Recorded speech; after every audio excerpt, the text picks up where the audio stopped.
Hello, and welcome to our webinar, Ready or Not, the Sudden Urgency of Digital, during which we will discuss how IT can help your enterprise go digital and adapt during challenging times of seismic change, as all businesses are now experiencing in light of the current pandemic. Leading our discussion today is our Senior Director of Product Marketing, Mike Hughes, who has a single-minded focus on helping clients become their own IT success stories using the OutSystems low-code platform. And Jason Bloomberg, founder and president of digital transformation analyst firm Intellyx. Jason is a leading IT industry analyst, author, keynote speaker, and globally recognized expert on multiple disruptive trends in enterprise technology and digital transformation. My name is Carolyn Ricciardi, and I'm the Senior Marketing Manager at OutSystems, and I'll be hosting today's event. Before we begin, I wanted to mention a few important points. On your screen, you'll see a questions panel. Please feel free to submit questions during the presentation, and we'll save time at the end of the session to address as many questions as possible. For those questions we are unable to get to, we'll respond individually after today's event via email. Also on your screen, you'll find a resources panel, which contains links to helpful information and documentation supporting today's discussion. Finally, this session will be recorded and sent to you after today's presentation via email for convenient on-demand viewing. And now, without further delay, Mike Hughes, it's all yours. Thank you, Carolyn. Welcome, everyone. Good morning, good evening, good night, depending on where you are located. First, I hope everybody is keeping safe and well during this time. Second, I appreciate you joining us today. I know that many people's lives have been turned upside down by the recent events, and time is precious. So we appreciate you joining us for our webinar today. So in today's webinar, we'll be covering a few different topics. We're going to dig into what organizations are doing right now to mitigate the impact of the COVID-19 pandemic. We'll look at how the dynamic between risk and urgency has shifted, or is likely to shift as we think about the midterm and longer-term impact. And finally, we'll discuss how low-code can help organizations be better prepared to adapt. And in fact, has already been able to help, and I'll run through a great example. Joining me for today's discussion is Jason Bloomberg. Welcome, Jason. Thank you very much. So Jason, as Carolyn mentioned, is president of Intellyx, industry analyst firm. He's written numerous publications for us. You can find a lot of his great content in our own blog, and this is not our first rodeo. We've done a few of these webinars together, so great to be working with you again. He's also the force behind the Agile Digital Transformation Roadmap poster, which you can download from the site. We'll have the address a little bit later on. And actually, Jason has joined us at exactly this time of year as well, because it's the time of year when we launch our annual State of Application Development report. We'll be releasing the report once again this year. It's our 7th edition, I believe. And by participating in this webinar, we'll make sure you get a copy. And actually, the report will serve then as a backdrop for today's discussion. For those who aren't familiar, a little bit of background on the report. It's the output from surveying over 2,200 IT and senior business execs all over the globe. This report goes to folks all over the globe across many different industries.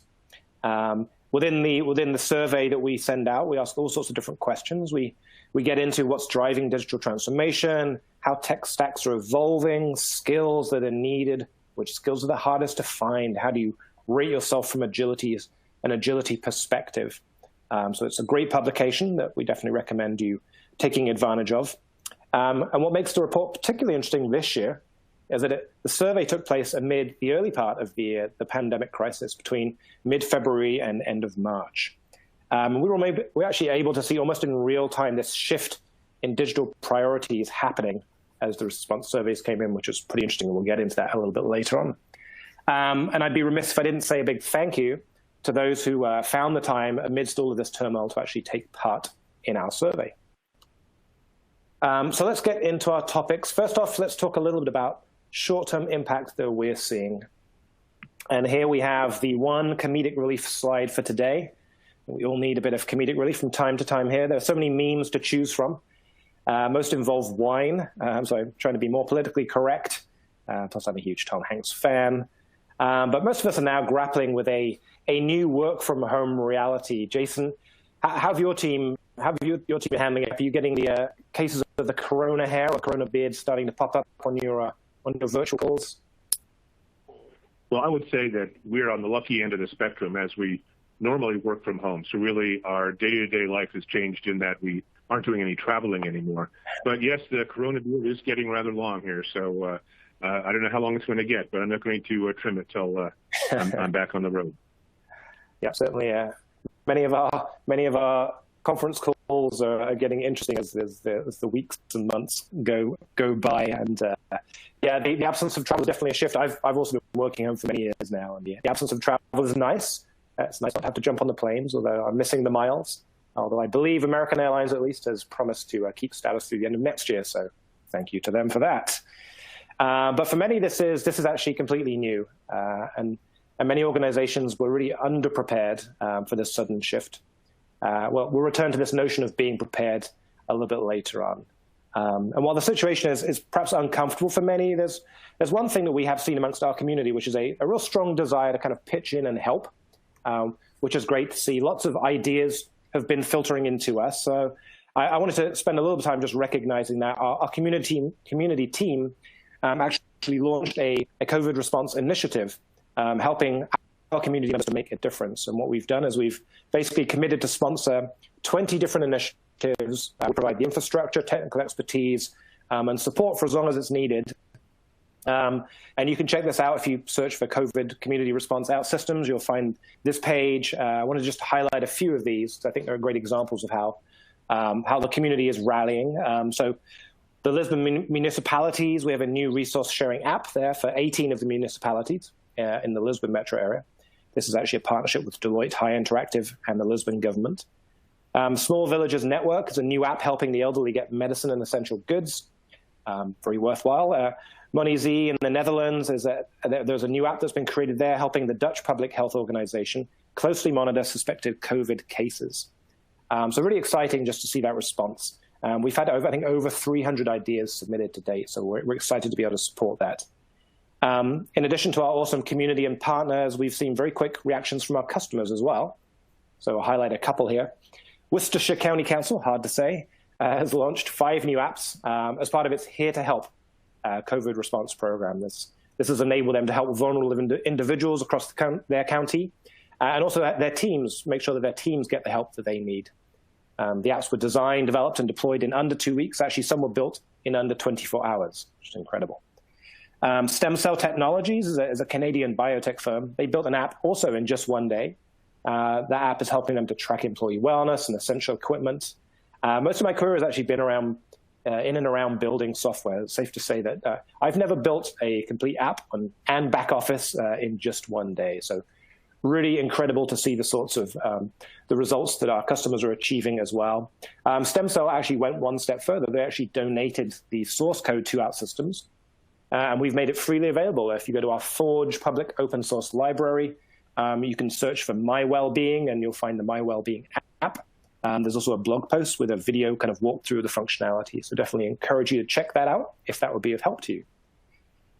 So while companies are obviously experiencing a great deal of stress, it has been encouraging to see these results. It's been great.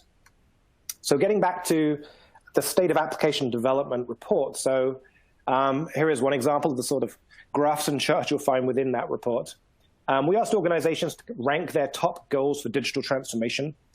And if you look at the results here, improving agility, reducing costs, those were the top 2 ranked areas for this year, actually, which matches the results from 2019. And this is where things were a little bit interesting as we watched the evolution of the responses as the pandemic was kind of increasing in impact. And what we saw that for those who responded after the crash, the need to address evolving customer behaviors and preferences rose higher.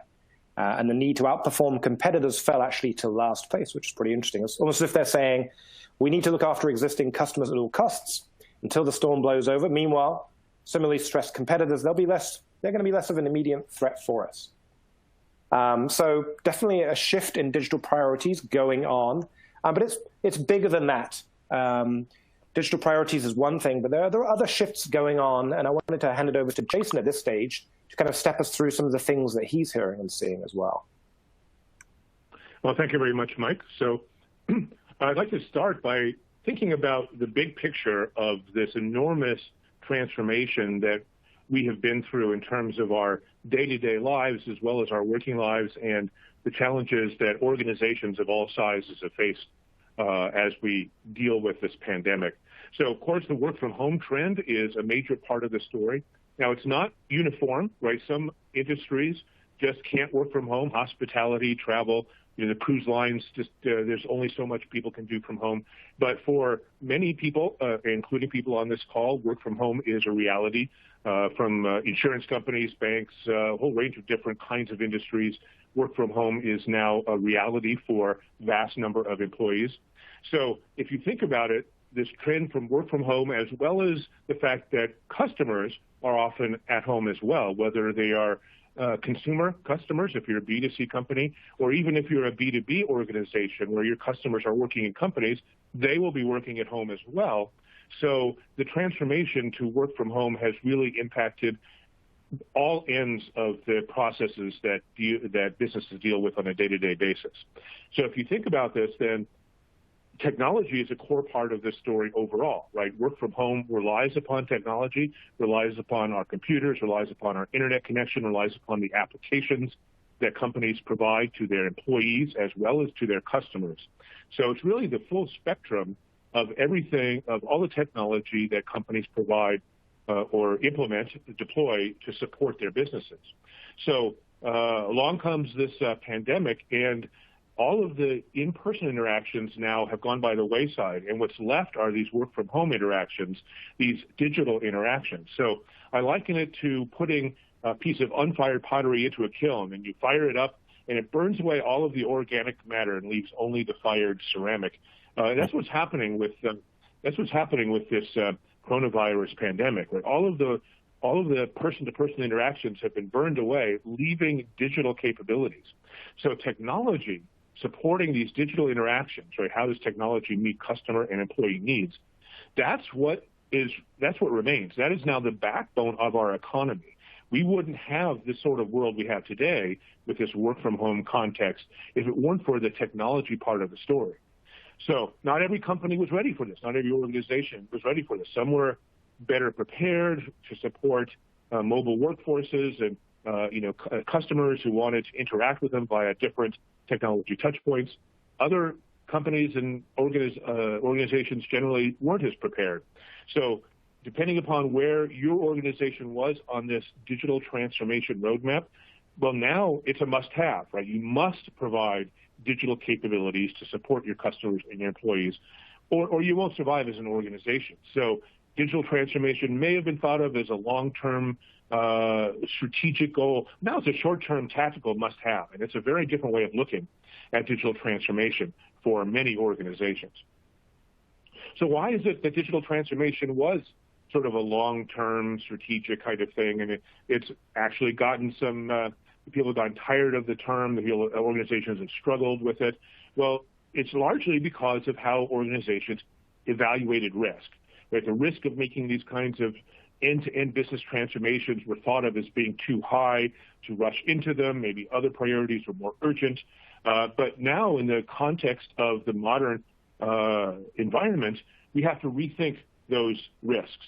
Right? The risk of not making this kind of transition is the risk of essentially the business going under, right? If you aren't able to serve your customers, if you aren't able to support your employees working from home, then your business will not operate, right? So it's a different risk calculation where the risk of going under, the risk of adverse business impact is now immediate and dramatic, and that changes the way organizations think about how they invest in technology, broadly speaking, and supporting their digital transformation efforts in particular. And there's other factors as well. Cybersecurity, for example, is doubly important because all the bad actors are taking advantage of the situation. And cybersecurity attacks have gone up substantially, and so no organization can drop the ball either. So there's these increased risks, a shift in risk calculation, and a greater focus on the immediacy of the digital transformation challenge. And all of these are now impacting organizations both strategically in terms of the overall strategy of meeting customer needs over time, as well as tactically. How do we get employees to be productive and meet the needs of customers on a day-to-day basis? So it's really the full spectrum of organizational planning and management challenges for these organizations. So another key thing that's shifted is the urgency, right? This is all of a sudden top priority. Right, here we are in the second week of May, and this really all started in early March, right? I mean, the pandemic was on the radar in January and February, but I went on my last cruise the end of February, and yeah, we were washing our hands, but that was about it. It's like another era, right? It's like a generation ago where we only had to wash our hands when we could go on cruises. Can you imagine? And here it is, only 2.5 months later, and the entire world has changed, right? So how do organizations respond this quickly to change, especially when it involves technology change? It just hasn't been done before. There hasn't been the need, the urgency to do these kinds of dramatic changes really in the history of IT. It just hasn't happened before. So what this means for executive management as well as team leaders or anybody in with any level of responsibility in the organization is to rethink how you prioritize what it is you're trying to accomplish. Right, so if you're looking, for example, at your application backlog, right, all the applications that were too low priority to get to, so they were put on the list somewhere, but other things were put at higher priority, that all has to be reconsidered, right? Because what was low priority before may be top priority now. Something you thought was high priority is now something that can wait. And there may be new application capabilities that weren't even on your radar that are now top priority, right? And so that urgency is now comes out of nowhere from zero to mission critical in the space of a matter of a couple of weeks. And all of this is part of our day-to-day reality impacting our IT organizations generally and how we deal with applications, both for customer-facing applications as well as employee-facing applications. So I mentioned mission criticality, and this is another key point, but how do you calculate or evaluate how important some kind of application-based capability is in your organization? Well, it may tie to some sort of strategic business value, a key performance indicator, right? Profitability, or how many widgets you sell on your website per hour, or how much revenue you're bringing in per day, or whatever the performance metric is. Well, those metrics, you may have to rethink those metrics, right? Because it may be more about survival than it is about day-to-day profitability. Right? You may be more thinking about how to have a competitive advantage when the pandemic ends than what you need to do to meet the numbers this quarter, right? Everybody's thrown out this quarter's numbers, right? So all the public companies have pulled back their estimates, right? So all of that is off the table. Now we're thinking about, well, how do we survive and how do we gain advantage in the future, which is really a consideration that every organization has to do facing an economic downturn. It's not just survival, but it's also positioning yourself for economic advantage once the downturn is complete. So in the context of the applications we run, we have to think about what is important. What is important for the business, and how can these applications meet those either short-term needs or strategic needs, which now have been recalculated, reevaluated in the context of the current situation. So a great example of this is actually something that we're going through at Intellyx, is the personal payment plan, or the payment plan program, the PPP program, this new loan program for small businesses that Congress passed just a month ago, right? It's only been a few weeks. And all of the banks now have to work with the Small Business Administration in the U.S. to provide these loans. And each of these banks has to provide hundreds of thousands of these loans. And a month ago, they didn't even have the integration with the SBA, and they didn't have the websites, they didn't have the people, they didn't have the processes, they didn't have the technology, they didn't have the applications. They had to put all that together in the space of days, right? And that was because that was now mission critical, right? That basically that is something that customers were demanding right away. Well, there's stories like that all across the economy, not just in the U.S., but around the world, in terms of priorities that were low priority and now are high priority, or that weren't urgent, now they are urgent, or they simply weren't something that you had to worry about, and now all of a sudden it's very important. So leadership, from your executives down to your managers to your team leaders, have to reevaluate the importance of each of those decisions each of those capabilities, and specifically each of the applications that you're working on. Specifically because obviously that ties to the low-code story. How can low-code rise to the challenge, help your organization rise to the challenge of these shifting priorities and levels of importance for the applications that you're building for both customers and employees. So I mentioned that it's not just about survival. Obviously, survival is of critical importance for every organization. But once you're past that survival, once you realize, okay, we will get through this, then it's a question of having that competitive advantage, right? Coming out a winner, not a loser. And every downturn, knocks out some companies and puts others on a bad footing. And then there's always a group that do really well because they made the right decisions during a downturn to position them well for the future. So how do you become one of these winners? How do you make sure your organization is on the winning end of the spectrum, not just in terms of short-term survival, but in terms of long-term competitive advantage? Well, there's three key capabilities that we focus on in the context of today's coronavirus environment. First, you need to be nimble, right? Which is part of the agility story. Business agility is more strategic. It's more about the organization over time. When I talk about nimbleness, it's really more about right away. You got to be able to respond to something that's unpredictable right away, just like that PPP loan, right? It wasn't on the radar. Congress passed it, and now you need 100,000 of them. It's like in a space of a few weeks. That nimbleness is what you need to make that happen that quickly. Of course, you need to be prepared. This is a bit of a challenge because you can't retroactively prepare yourself, right? So if you weren't prepared in February, then there's nothing you can do to fix that, right? Because time has passed. But there are things that you can do in order to prepare yourself for tomorrow, right? For next week, for next month, right? This pandemic has a long way to go. There's a lot of changes and pain and turmoil that we're still yet to approach, and we need to be prepared for anything that is coming down the road. And we can expect ongoing dramatic shifts in the business environment to continue. And then, of course, we want to be resilient. And resiliency, the way we define it, is to be able to recover from adverse events. So something bad happens, you want to be able to recover, ideally without adversely impacting your business or your customers. So obviously, if an application goes down or a website goes down or a cloud instance goes down, you want to be able to recover it in a way that redirect traffic around the problem so that customers aren't affected. And so that's sort of a technical resilience. But resilience really applies to all parts of the organization. So all of the IT organization has to be resilient, from each individual application to the IT infrastructure, and then the organization itself, the business, has to be resilient. There's no adverse event more adverse than this virus, and be able to recover rapidly from it is a key. It's a key to not only being a survivor, but to achieving a competitive advantage long term.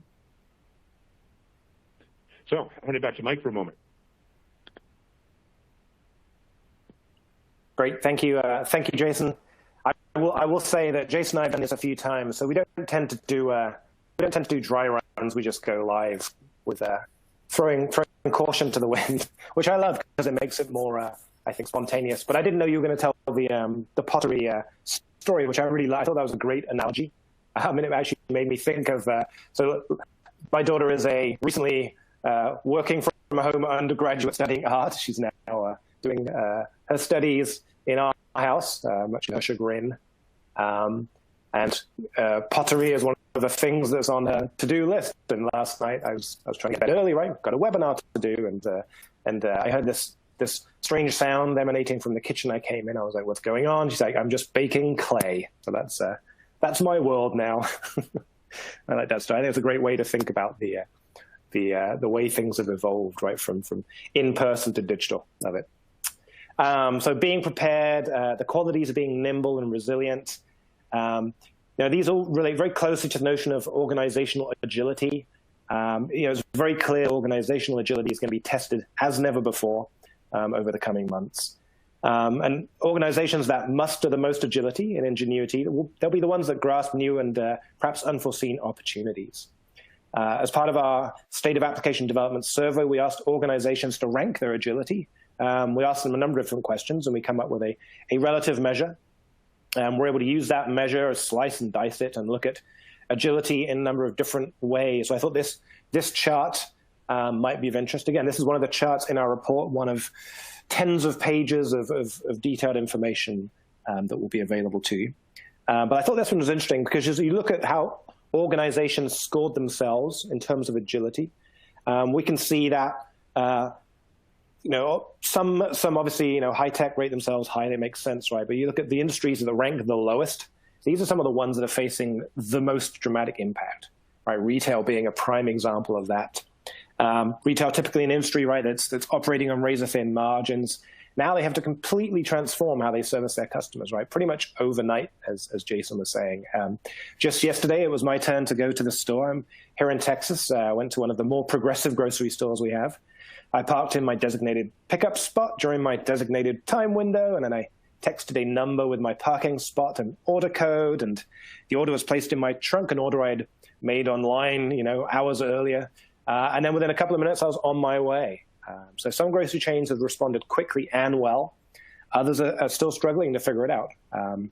I shared some stories earlier of customers building apps in just one day, right? Those are the organizations that are prepared to respond quickly. They're able to balance risk and urgency and move extremely quickly when they need to. So interesting to see how this is unfolding. So Jason, let's switch gears a little bit and talk a little bit about how can organizations be better prepared? Where does low code fit into the equation? How should organizations be thinking about low code as kind of a strategic part of their IT stack? Well, certainly. Well, fortunately, I set up this slide in my earlier part of the show here. You were thinking about the applications you put in front of customers, you put in front of employees, and those are the applications, the ones that are essentially human-facing, that are the ones that are most important to the digital story. But there's a lot of the back-end stuff as well, all of the infrastructure, the systems of record behind the scenes, but it's really the systems of engagement, the applications we're putting in front of people that are the key to responding to the dramatic business impacts of this coronavirus pandemic. So when you think about these types of applications, well, they're more likely to be mission critical than perhaps they were before the pandemic. Before the pandemic, yes, you're going to put, you're going to roll out, employee-facing applications. You might put them in your internet or corporate portal, and you have your customer-facing applications, and you already have those. So you may be, adding tweaks to those. Well, all of a sudden now there's all of these new requirements, and they're all mission critical. They're all urgent. And the challenge is, well, how would you ever build those kinds of capabilities quickly and responding to the end user needs, both employees and customers? And there really aren't any alternatives to low code that would rise to this occasion. But what are you going to do? Go out and buy an application? Well, the vendors of these kinds of applications, they can't respond that quickly to these kinds of demands. It's not like they have coronavirus-ready applications ready to go off the shelf, right? That's expecting a bit much from them in a couple of months, right? You could use traditional application development, but traditional application development in the enterprise context, you have 6 to 12 month development cycles, and that's not going to meet your needs, right? So how are you going to respond to these kinds of changes? And really, low code there really isn't an alternative to responding quickly to these kinds of changes. So you want that nimbleness, right? Quick response to changing business context. You want to be prepared, maybe you not retroactively, but for the next thing, next week, next month, even tomorrow. And these priorities can change, right? You don't know today what you're going to need in a month. You can make some estimates, right? We all have seen the models. Maybe the virus is going to get better. Maybe it's going to get worse. Maybe it's going to get a lot worse, and then there's all this misinformation, and it's hard to tell really what's going on. But even the best models are just that. They're only models, and all of these societal forces impact the behavior of this virus. So it's really just a matter of guesswork what's going to happen next. So your application infrastructure has to be ready to deal with this environment of guesswork that is life or death for you and your fellow employees. So how else are you going to do that other than with capabilities like low code? So if you think about it, we have the work from home context. We have this rapid ability to build or change applications for both customers and employees. And that's something that hopefully your organizations are getting up to speed on, leveraging low-code technologies. Well, the virus will eventually pass. Maybe it'll be a year, maybe it'll be 3 years. Are you going to go back to 6 to 12-month application cycles? Are you going to tell everybody they can't work from home anymore? Probably not. I mean, there's a lot of talk out there as to what's involved in the new normal, and again, it's really anybody's guess. But I think it's pretty clear we're not going to back to the way things were. That especially if we're implementing capabilities and then processes and technologies that move our organizations forward, that are better able to meet customer needs, better able to respond to change, better able to deal with whatever comes along, whether it's a pandemic or any other business impact that might force our organizations to do something new and different. So once we learn how to be nimble, well, we're not going back. There's no reason not to be nimble anymore, right? So low code, I would say, is going to be even more important after the pandemic, because organizations will have learned how important taking a low code approach is to building these kinds of nimble, resilient applications for a wide range of audiences, right? All of the employee and customer audiences. So I think that it's more than just a short-term, oh yeah, well, here we need low-code today. It's really about saying, well, this is a great excuse to implement low-code as a core part of how our organization meets customer and employee needs long-term. And you now have an excuse to do that. So there's nothing stopping you. So back to you, Mike. Thank you, Jason. Yeah, so we dig into again, in the State of Application Development Report, lots of questions that we ask. We have a whole section where we dig into the use of low code across the different organizations that we survey, which, by the way, were not our customers. I think I failed to mention that earlier. So interestingly, as we can kind of compare to last year, those who were either already using or planning to use low code, it's picked up a few points. It's 53%. I think we're at 51% last year, but that still leaves, I mean, almost half of organizations that either they aren't investing in low code or perhaps it's just being used in a very non-strategic way, right? It isn't visible within the organization, so people don't even know about it. This always strikes me as odd, Jason. Is this consistent with what you see? What's holding organizations back? Is this IT's best kept secret? What's the problem from what you see and from talking to your customers? Yeah, actually, the way we see it, I mean, we write about low code and no code all the time, so our audience is pretty savvy about this stuff. But when we talk to people who, aren't reading our stuff all the time, it's sort of in that broader IT audience, sort of your CIOs out there, I would say that these numbers are a bit high, that there's still broad lack of understanding and awareness of low code, generally speaking. That there are a core group of people within IT and within the various application groups who know about it or are up to speed about it. But in terms of the broader organization, right, the CIOs and the lines of business, I think it's still a bit of a head scratcher. So on the plus side, of course, that means there's a whole lot of growth left to be done, right? It's not like OutSystems or any of its competitors have maxed out the marketplace. There's plenty more to be done. But I think there's still a lack of awareness, broadly speaking, with a lot of these communities. It depends on which community you're talking to. But I think that this particular chart is probably talking to a community that was somehow pre-selected to be more aware of what low code is all about than perhaps a random person taken out of an organization. Yeah. Well, with any statistics, of course, right? So you always have to be skeptical, but we did our very best to get a good neutral view. But no, very very good point.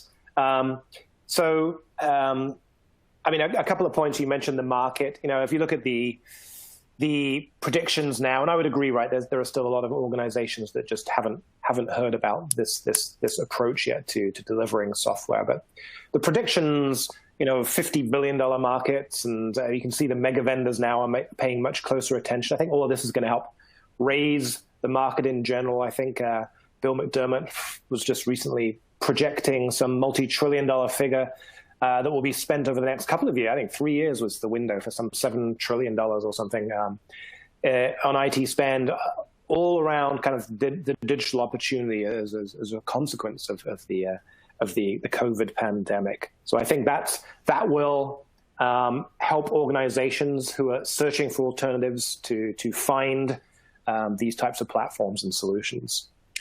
So as we kind of bring the webinar to closure here, at least in terms of the slides, I did want to highlight just one last customer story. And again, we didn't do a dry run.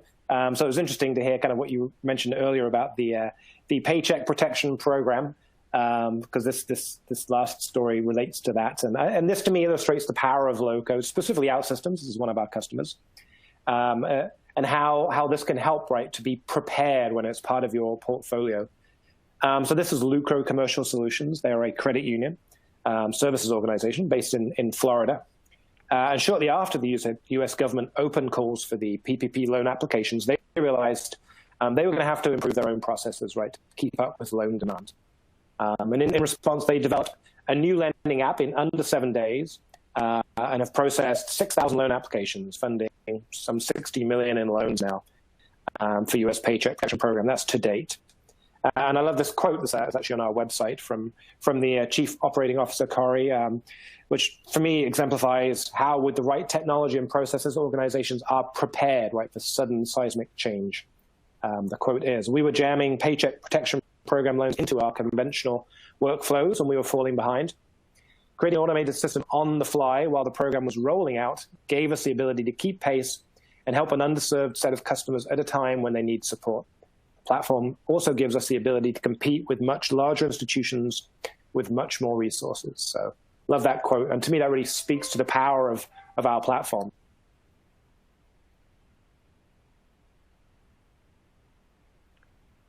Terrific. I think we, gentlemen, if you're up for it, we've gotten some great questions during the course of today's presentation. So I'd love to pass the first one over to you, Jason. What is digital transformation risk, and how can low-code lower it? So when you think about risk, right, risk appears at various levels, right? So there's, sort of the risk, like cybersecurity risk, the risk that, a bad actor is going to break in. And that's pretty easy to understand. It can be hard to calculate. You don't really know, what the next bad actor is going to do, but at least it's relatively easy to understand. The other extreme are strategic risks, including opportunity risks at the corporate level. So what is the risk of not making a decision to do something, right? Are you losing out on some sort of benefit as an organization if you don't make the appropriate decision? And this ties to this notion of digital transformation risk, right? Digital transformation means, reorganizing both technology as well as the organization itself to better align with customer needs. And if you don't do that, then you're at a disadvantage, right? So there is an opportunity risk not performing the transformation. And that has to be weighed against the risks inherent in the transformation itself, right? Are you going to roll out technology that doesn't meet your needs? Are customers going to be upset with what you're doing? Are employees going to be confused or dissatisfied? Or is morale going to go down because of the internal reorganization necessary, right? So there's all of these sort of operational risks that impact the strategic risk of not doing what you really should be doing. So all of those calculations now, you have to reevaluate them, right? You have to redo all your calculations, because if you don't make certain dramatic changes, you're not going to survive this pandemic, right? So that is an entirely new way of thinking about how you evaluate the risk inherent both in digital transformation as well as in not transforming properly. Okay, thank you. And Mike, can you give an example of applications that are now mission critical due to COVID-19? Yeah, so mission criticality can mean different things to different folks, but certainly, as I've spoken to our customers and heard from our different teams out there in the field, there are a few areas that have surfaced as being very mission critical right now. A huge volume of customers going to call centers.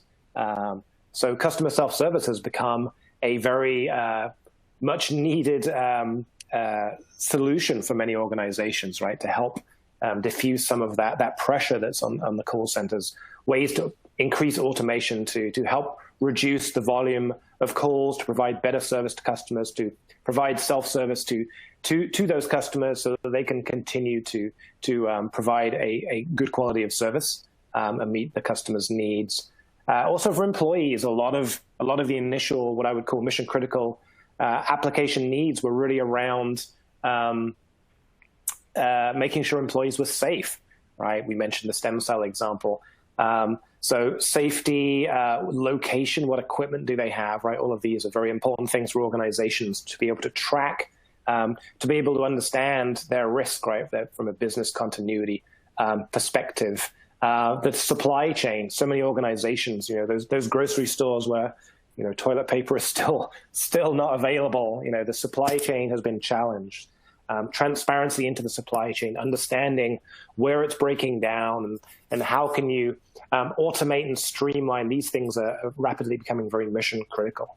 And I think as we look forward and as organizations anticipate, the economic rebound, which I'm sure is going to happen, in a very kind of, depending on the region you're in, right, it's going to happen at different times and different paces. But those that are better prepared to be able to respond quickly to the change, right, are going to be in a better position. It's a chance for organizations to leapfrog, get past, leaders that perhaps have been disrupted them before. So to me, the mission criticality kind of nature has evolved a little bit, right, based on the situation we're in. Right, absolutely.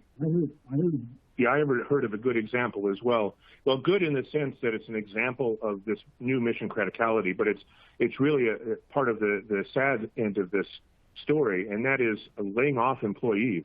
So if you think about, a traditional enterprise HR app, that an enterprise may have had for many years, right? There's a lot of, there's legacy HR apps out there that are you called upon to deal with the process of laying off an employee. So, deprovisioning them from their card, their badges, but also signing them up for benefits and making them ready for unemployment and getting the COBRA stuff for their health insurance, all this paperwork squared away. Well, these legacy HR apps were designed to handle, 10, 20, 30 layoffs per day at the most, right? And even that's unusual, right? How often does a company lay off people? It's periodically there's going to be a certain number. Well, now all of a sudden, some of these big companies have had to lay off thousands of people in the space of just a matter of a few days. And these HR apps simply can't keep up. So what do? Well, it's mission critical in the sense that if you can't handle these processes, then these poor employees won't be able to get their unemployment benefits or their health care squared away for however long it takes until the company gets their act together. And that is a need that low-code can address if it's a low-code platform that can support the missing capabilities in a legacy application. And not all of them can do that. That's actually something that OutSystems is better at than a lot of the others, is sort of augmenting a legacy application as needed. Well, now it's mission critical in some cases to do that. So, Jason, on that note, here's another question from a member of our audience. If I'm only just now bringing low-code into my organization, how can it help me be prepared for COVID-19, or is it already too late? Yeah, I wanted to make sure people realize that it's never too late, right? There's always more change to come. And if anything, the way it looks to me, and this is just my personal opinion, we're only in phase one, right? We're in the second inning of this pandemic, right? So we have a long ways to go, and I think we haven't even gotten close to seeing the worst of it. Now, that may not be true, right? Maybe I'm being overly pessimistic, but regardless of whether I'm overly pessimistic or not, we can expect ongoing unpredictable change to occur. So the sooner you start, the better. It's not too late, and there's going to be ongoing customer and employee needs, as well as just strategic capabilities that keep your company afloat long term. And so it's not too late to start. And I think I would add a little bit, right? I mean, I agree. I think that being prepared, as I'm a Boy Scout, so being prepared is an important thing, right? And I think a lot of organizations were caught unprepared, and the consequences could be, catastrophic for those organizations. And it's this kind of seismic disruption will happen again. We don't know what it will be next time, but it inevitably will happen again. So, even if bringing in solutions to help, doesn't perhaps tackle what's happening today, next week, next month, 6 months from now, right? The nature of these platforms is that you can create new solutions very, very quickly, and I think that is the new pattern, right? So why wait? Right now would be a great time to start getting into this if you haven't already. Mike, let's stay with you. It sounds like you're saying that low-code should be considered for even the larger, more complex types of applications. Is that correct? Yeah, so to me, that was almost the biggest opportunity of low-code. If I look at OutSystems customers that have made big bets, right? Some of these were early adopters. Take Vopak, for example, a 400-year-old company. They had a big traditional ERP, right, JD Edwards, but it was reaching end of life, and they had to make a decision. Okay, well, do we build our own system from scratch? Which, they tried it using manual coding. Do we bring in another ERP and that doesn't meet our needs? And actually, they decided to go down the low-code path using OutSystems. And their core systems now have the agility that we're able to provide from a technology point of view, which for an organization that old means they basically are able to compete, with any kind of startup. And when the environment requires a massive pivot in direction, right, for the business, then right they have systems that are prepared for that kind of significant change. So to me, that's almost the most exciting. Of course, creating new experiences for customers, employees, all of these things are important as well. But if those are really just kind of veneer over old systems that just aren't built for change, then there's only so much you can do, right, in terms of kind of putting lipstick, right, on those older types of platforms. So I think that's almost the most exciting opportunity. Excellent. Yeah, I would add, when you say large complex application, what you mean by that phrase really depends on if you're looking toward the past or looking toward the future, right? If you look into the past, a large complex application would be some sort of legacy monolith, either some big enterprise app that you purchased and customized, or something that your coders have spent years coding, right? It's a monolithic monstrosity as a result. Well, that's not what you mean when you're talking about a large complex application if you're looking forward. If you're looking forward, there's new ways of building these larger complex applications that are more modular, that are more dynamic, that deal well with change, that are deployed in a more cloud-native environment so that they deal with changing customer demands. And low-code is a key part of that story. Low-code isn't about building massive monolithic applications because nobody wants to build a massive monolithic application. That's not the best practice anymore. You're going to build modular applications that deploy well in cloud environments, and low-code is a key part of that story moving forward. Excellent, Jason. And Mike, we have time for one more question, so I'm just going to toss it back over to you, Jason. The differences between no-code and low-code seem to be becoming less obvious. Are the two converging? Yeah, this is an important point, right? Because the low-code and no-code terminology is become a bit misleading, right? Because it's not about whether or not you have to do any coding. It's more about the type of person who's going to build applications with these tools. So low-code has generally focused on the professional developer, streamlining their work, simplifying their work, or taking the plumbing tasks off their plate so they can focus more on the business tasks that provide business value. Where the no-code tools are focusing more on that business user or citizen developer who now can leverage an environment that doesn't require any coding in order to build reasonably sophisticated business applications.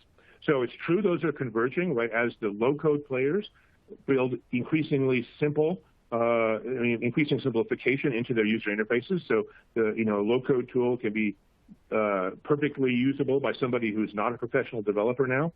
And the no-code tools are basically adding power developer capabilities, just like Microsoft Excel, right? 95% of the capabilities everybody can use. The other 5% are for the power users.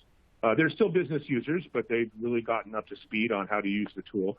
A lot of the no-code products are in that category where, yeah, you can be a power user. That might involve some coding now, maybe a bit of JavaScript for some custom widgets or some custom integrations, but still, for most of the users, they don't require that. So it's not about whether you need to write code or not, right? With the low-code tools, you may never need to write any code. With the no-code tools, if you're a power user, you might write a code on occasion. So it's really, so yes, they are becoming overlapping in many ways. Interesting. Well, thank you, Jason, and thank you also, Mike. That is pretty much all the time we have for questions today. As I mentioned at the start of the webinar, We will be following up with individuals who submitted a question that wasn't answered today. I do want to thank Mike Hughes and Jason Bloomberg very much for their time today and their expertise and their insights. Also, thank you to everyone who tuned in to today's session. Before we wrap up, I do want to invite everyone in our audience to sign up for an OutSystems personal environment to build your own applications.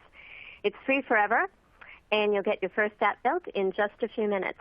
And as you can see on this final slide here, we've provided a URL that you could easily access to get to that PE. You will also be directed to the personal environment at the conclusion of this webcast. It's ideal for IT leaders and for developers. For IT leaders, you can launch digital solutions to capture new markets. The low-code application platform allows you to empower developers and business teams to collaborate and innovate, and you can eliminate technical debt with the most advanced low-code platform, which is OutSystems. For developers, build cool apps, the cool apps that you want to, no matter how complex.